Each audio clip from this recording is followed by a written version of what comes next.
Okay, so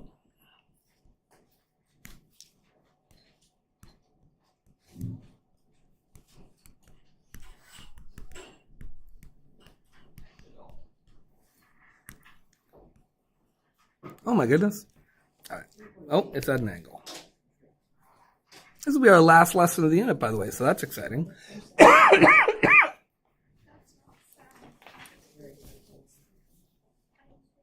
Oh. You're happy with not doing a lab today? Why is that?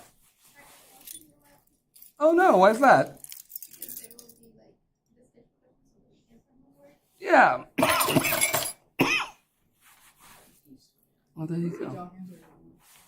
I mean, it is a long weekend, so hopefully you can all... They said the weather was supposed to get nice, and then I got out and there was frost on my car. I was like, this is not what I had in mind by the weather turning nice. Maybe they said ice instead of nice.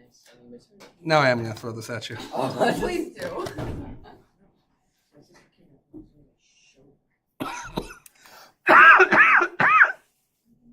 Is that a thing people say? People say, yeah, the weather's going to... Talking about here. Well, when you see Hydra, what do you think? Water. Water, good, exactly right. Hydrates, as the name implies,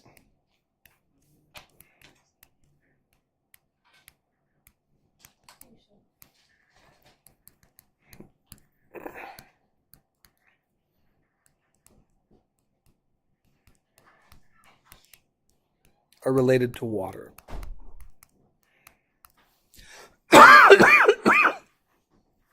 Specifically, we're talking about a class of chemicals that bind to water. They don't react to water, and we're not even saying that they dissolve in water or something like that, but rather, essentially, they dissolve water, or they absorb water. They bind to it. So hydrates are compounds that absorb atmospheric water and bind to it.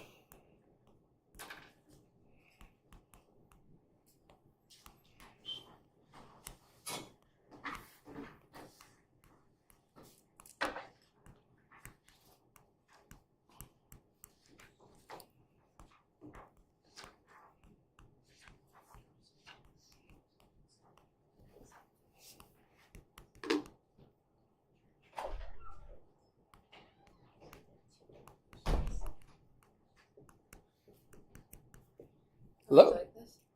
Oh, right here. Thank you. Hello. And these aren't reactions. Like I said, they bind to it.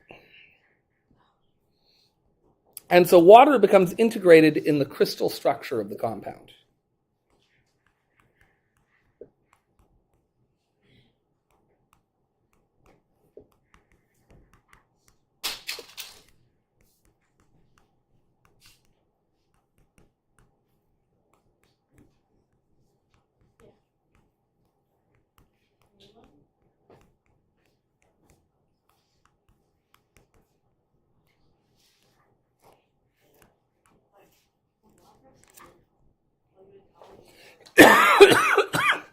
So if you remember, we said, like, for example, when sodium chloride makes a crystal, at a ratio of 1-to-1, you get a sodium, a chlorine, another sodium attracts another chlorine, and so on and so forth, and it builds out as a crystal.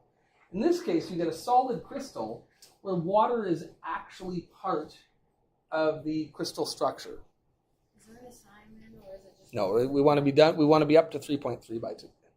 Oh, I thought it was 3.4 already. If you get to 3.4, that's great. The timing says we want to be up to 3.3 today. So if you're up to 3.4, you're out, Okay. which is great.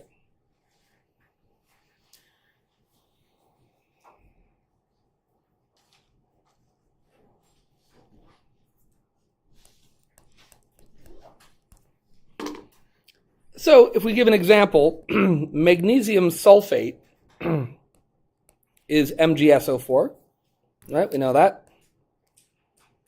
That's magnesium sulfate. And if you prepared it in a desiccated environment, does anyone know what the word desiccated means? Like desert? Like desert, desiccated, deprived of water. Good. So if you desiccate it, that would be its formula. But typically, it's actually found in a hydrate. that looks like this. And this here is sort of what you need to get used to as a thing. This dot here indicates a hydrate. It's not a reaction. All right, these two things aren't reacting. They are rather, what this is saying is that for every one magnesium and for every one sulfate, that form of magnesium sulfate, in this crystal lattice, it is actually surrounded by 7 water molecules. That's a rather high count for a hydrate, but it's a real one. So what this tells you is that in the crystal structure, there's 7 waters in the crystal.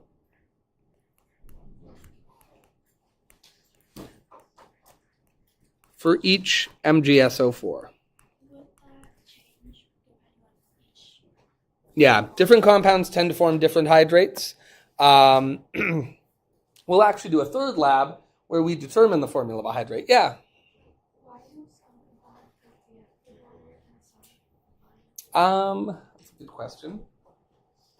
It has to do with the crystal lattice arrangement, so how they form. So most ionic compounds can form a hydrate sort of under specific conditions, but the extent to which they do that is just a function of its chemical properties. Lots of them.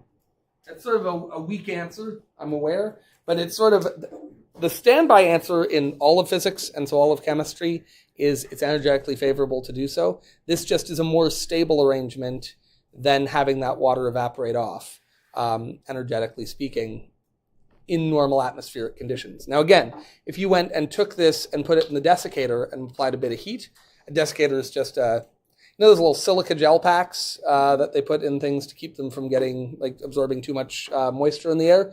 Well, if you pack a bunch of those silica crystals in the bottom of a chamber and you sort of cover it up, and then if you applied a bit of heat to it, the water would leave the crystal structure and you'd be left with magnesium sulfate in its desiccated form. But it's just, this is a stable arrangement. And you know this too, right? Like you've experienced maybe your sugar at home absorbing water and forming a new crystal structure, right? Especially if you have brown sugar, things like that. Maybe you have in some Italian households that we used to put a bit of rice in the sugar to keep it from hardening. Haven't seen that before? If you haven't, that's a thing some people do. But that's because things can absorb water. So it's not just ionic compounds. We're focusing on ionic compounds today, but even covalent compounds in the crystal structure can absorb water. There's just so much of it around. I guess the biggest answer is just there's so much water around it, we'll tend to interact with things. So if I don't, it's brutal. Every summer in the back, we lose more and more chemicals because it gets so hot and humid in there that if a lid has been left even slightly ajar, the humidity will just creep in and you'll come back and what used to be a nice jar of chemicals that you're used to seeing, like those fine powders, will turn into just a brick, just a rock, because it's absorbed water and recrystallized. So something we had that wasn't a hydrate now is. So just about anything can hydrate given the right conditions. Did that answer your question at all? Cool. She's like, just shut up. Move on. Okay. So, this becomes important when we deal with chemicals in a lab, because if we don't account for it, well, what does this change about the crystal structure? Very importantly, the weight. And if you don't account for it, you'll be getting less magnesium sulfate than you think you are. Because if you weigh out a bunch of magnesium sulfate, not realizing it's a hydrate, your weight will be wrong, right? You'll be assuming that it's only the magnesium sulfate, and if you take out 10 grams, a big chunk of that's actually just going to be water. And so you'll get less of your stuff than you need. So this becomes important when weighing out chemicals in the lab.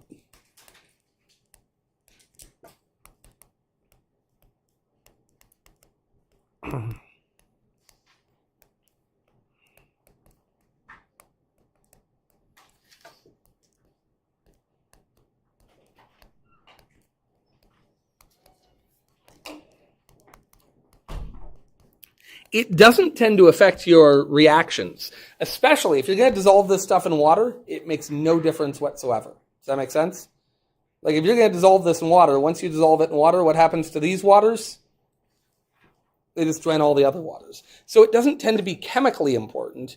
The only place it's really important is that it changes the molecular weight of the thing you're dealing with, or the molar mass, I should say.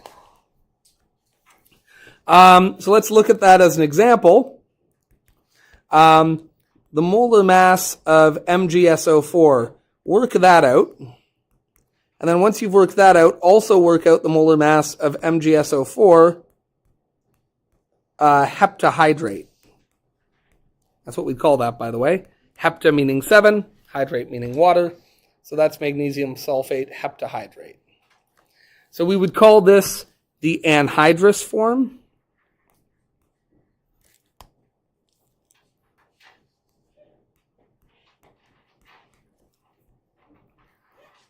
And we would call this the hydrate, specifically the heptahydrate.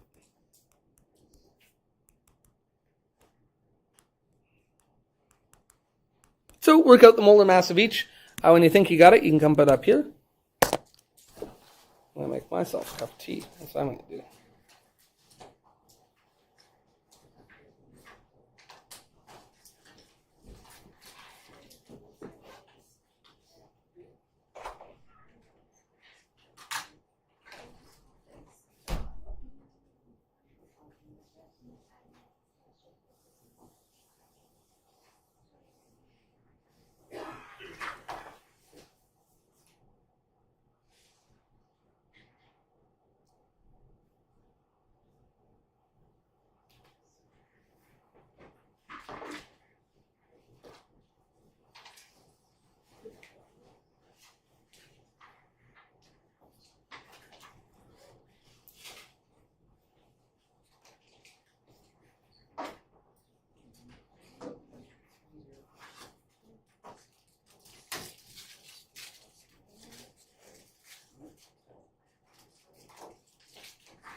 Mine's you.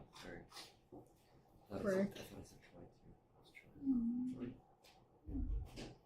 Asshole. No, it's wrong. I just think I'm incapable. It's fine.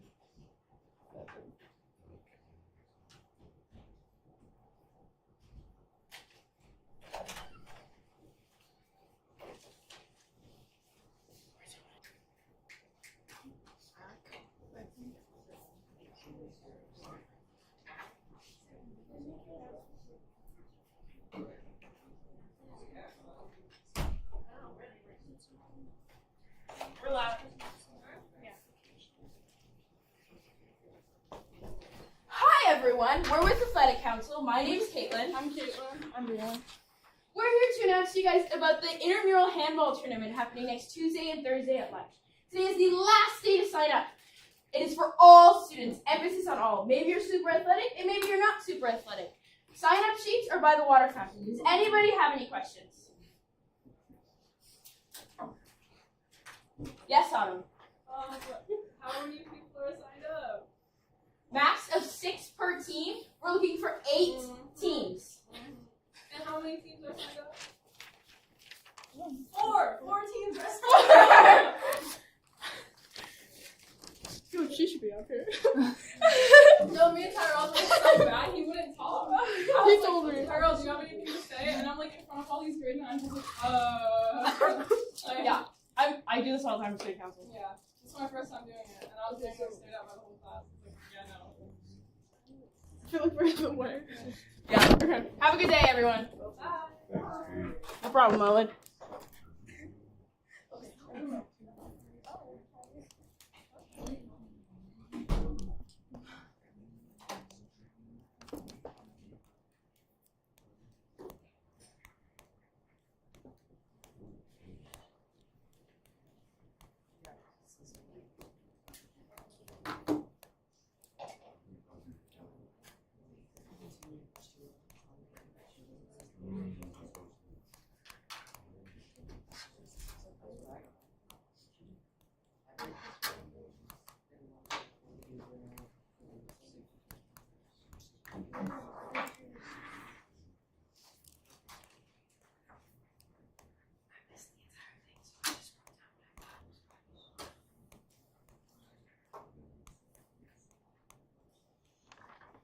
Oh, that's pretty good.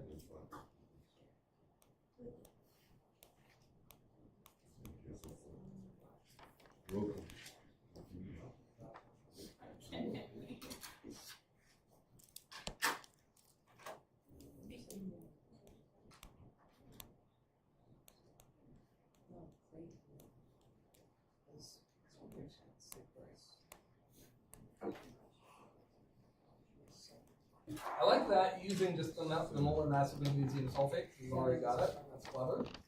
Good time saver. And being very time efficient, of course. What did you get, Eddie? What did you get? Like as a final answer? Yes. Got 246. 246. Should we get something different?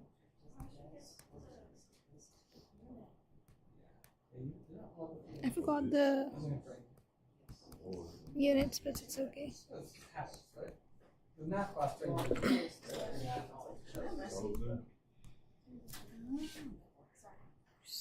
4.8. Oh, that's what you got? I got 4.755, so I rounded No, off to 4. yeah, I had a different amount of safe picks. So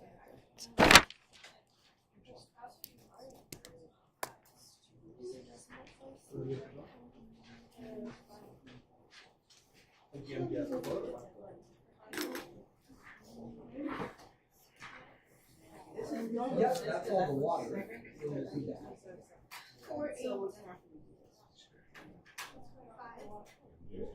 Oh, what's up? SCH3U? That's all. All right, those look great. Well done. I didn't even think of white books.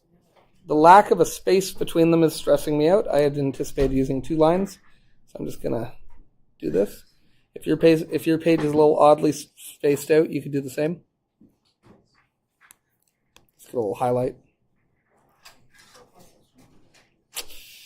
Laugh riot. Look at me. All right, so it's important to know if your supplies are hydrates or not. That's all. So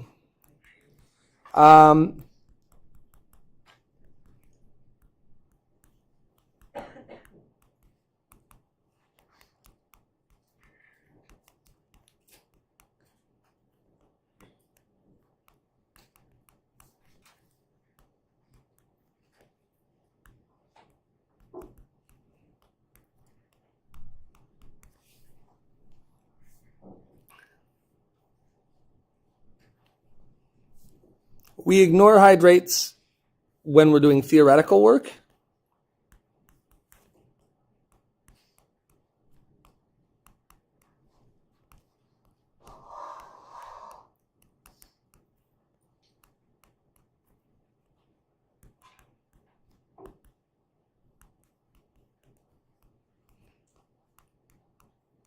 But they come up in the lab.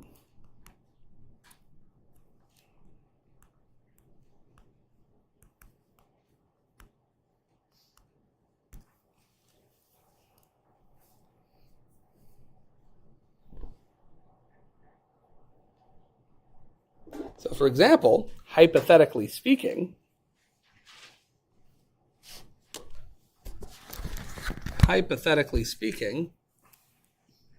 I'll be right back.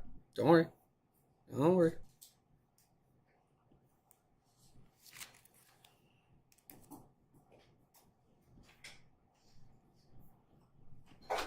This is a pre-lab question, but let's just do it together. Let's be a team.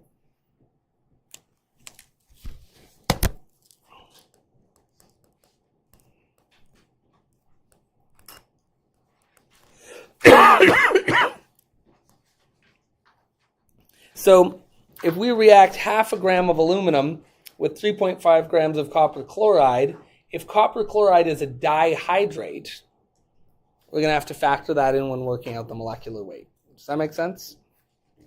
So when we go to do this, what would the reaction be between aluminum and copper chloride? Single displacement, right? So we'll have aluminum. Is aluminum able to displace copper? Yeah. What would you check to know that? The activity series. Good. And copper is pretty low on the activity series, right? We did our lab with that. We didn't use aluminum in that lab, did we? No. Could have. So what will be on its own over here? Copper, right? And what will the new compound be? Oh, good. Yeah, that's right. AlCl3, which we know because chlorine only wants to take one electron, but aluminum wants to give away how many? 3. Good. Is this balanced? No. When we see a 3, that's odd. Odd number sucks, so we double it. That gives us 6. What number will I need here then? 3, which means I'll need 3 here and 2 there, right? Is that good? All right. So this is a limiting reagent question. We can go ahead and do it, but remember that we don't actually have 3.5 grams of copper chloride. We have 3.5 grams of copper chloride dihydrate. How would I show that here? What symbol shows us that we're dealing with a hydrate? A dot. And dihydrate means what? 2H2O. So, is that. Now, by the time it's here, that's not going to matter, because here, what state of matter is the copper chloride? It's aqueous, right? But what we're actually starting with is this solid, right? And then it's going to go into water and form copper chloride and liquid water. You will never have to write a reaction like this, but just to show you, does that kind of make sense? That would actually almost be a whole second reaction. I just want to show you how I would do the dimensional analysis for this, where I would say, okay, we have 3.5 grams of copper chloride dihydrate. We're going to need to figure out how much that weighs. If I want to do some dimensional analysis with this. So we're going to say I don't want to talk about grams of that, so I'm going to put that on the bottom. And what am I going to talk about? Yep. Yes, sorry about that. Thank you. So we're going to need to figure out what the molar mass of that is. That's pretty trivial, right? The molar mass, I'll just do it down below here. The molar mass of CuCl2 dihydrate should be, what's copper? 63 something? 63.546?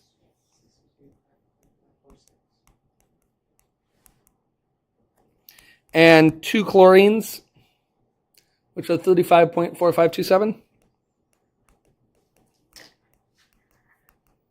And then 4 hydrogens, right? Why am I putting 4? Yep, that's right. And 2 oxygens, 15.9994. And when we do all that, what do I get as a molar mass for this?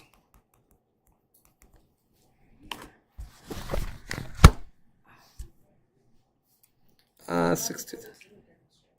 Sorry? Thank you, sorry. That second one's really sad. Don't judge me. I'm doing my best. It's the best I can do.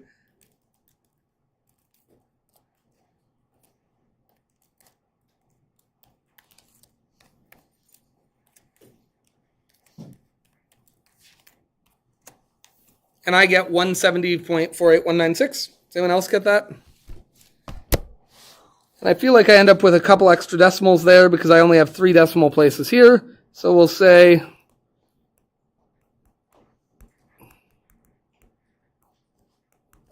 that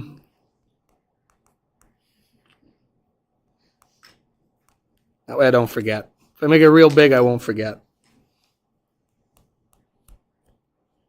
And that's obviously way more decimal places than I need anyways. I could have just written 170 and been fine. Okay, and then what I would just say then is just when you're dealing with a hydrate, my advice is just throw this next step in where we just say, damn it, and I just made it so big. How could I forget after having done such a large 2? Let me try that again.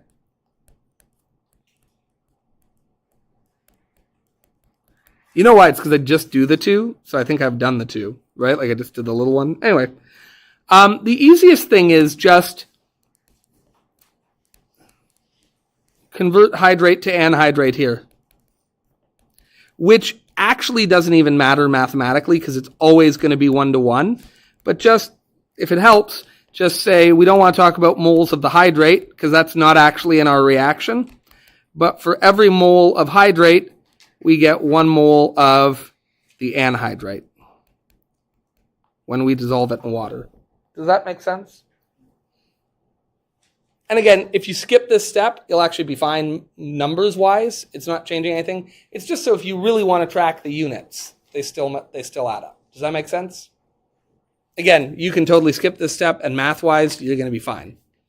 And now we could carry on, and we want to know what the limiting reagent will be. So let's just see how much copper we get. And let's just see it in moles. You know what I mean? It doesn't ask us for anything specific. So now we can just say, I don't want to have moles of a reactant because that's not going to tell me anything.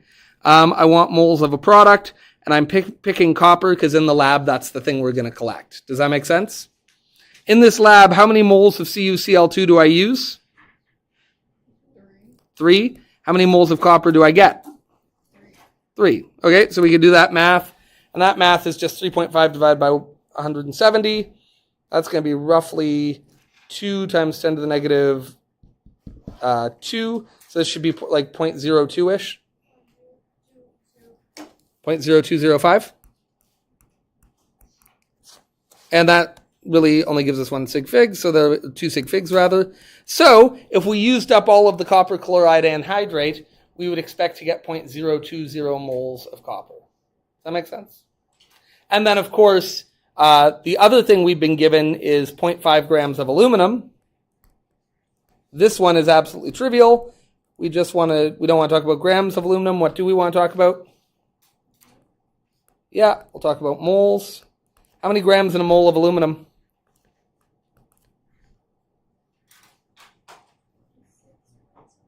Is it? I have no idea. Yeah, 26.981. That's way more decimal places than we need, so that's fine. We'll say 26.98. And then we don't want to talk about moles of aluminum. To match it with the other one, we'll just see how many moles of copper we expect to get. And what's the ratio here? How many moles of aluminum in this reaction? How many moles of copper in this reaction? 3. So there we go. So this should be about 0.2 again, 0.02 again, and then times 3 would be 0.06. This should be about 0.03, give or take.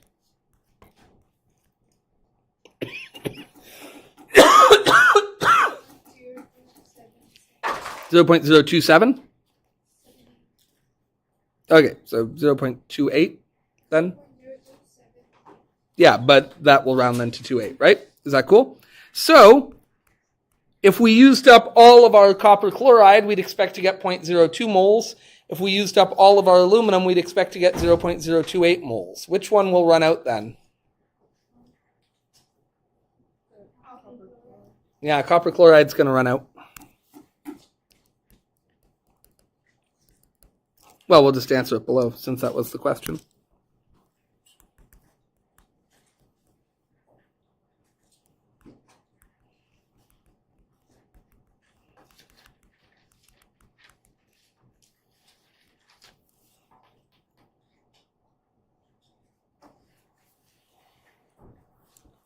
So if we had a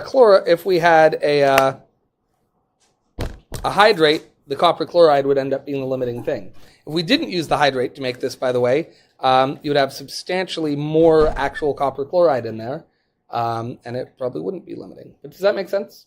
Any questions about that?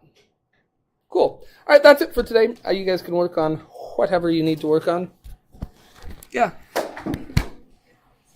Oh, look at the bottle. Look at the bottle. Now, it may have been not... that's part of the reason why they tell you on the bottle to keep things sealed, and it's also part of the reason they put an expiry date on chemicals. Chemicals don't actually expire, but they're being exactly what it says on the bottle expires. So they sort of guarantee that if you keep it properly sealed, you can assume that it won't have hydrated for a certain period of time. But you buy things and they're already hydrated. Usually these are the cheaper chemicals to buy, and it's more expensive to buy the anhydrous forms.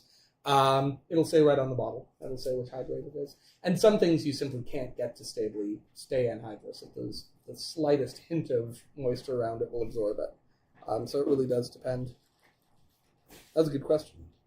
But yeah, like so many other things, check the bottle. The other nice thing about checking the bottle is the formula weight's always written on there, so you can save yourself some time. Yeah, it's nice. Nice little, always, every bottle, FW equals, bam. Yeah. Who's this? I see that.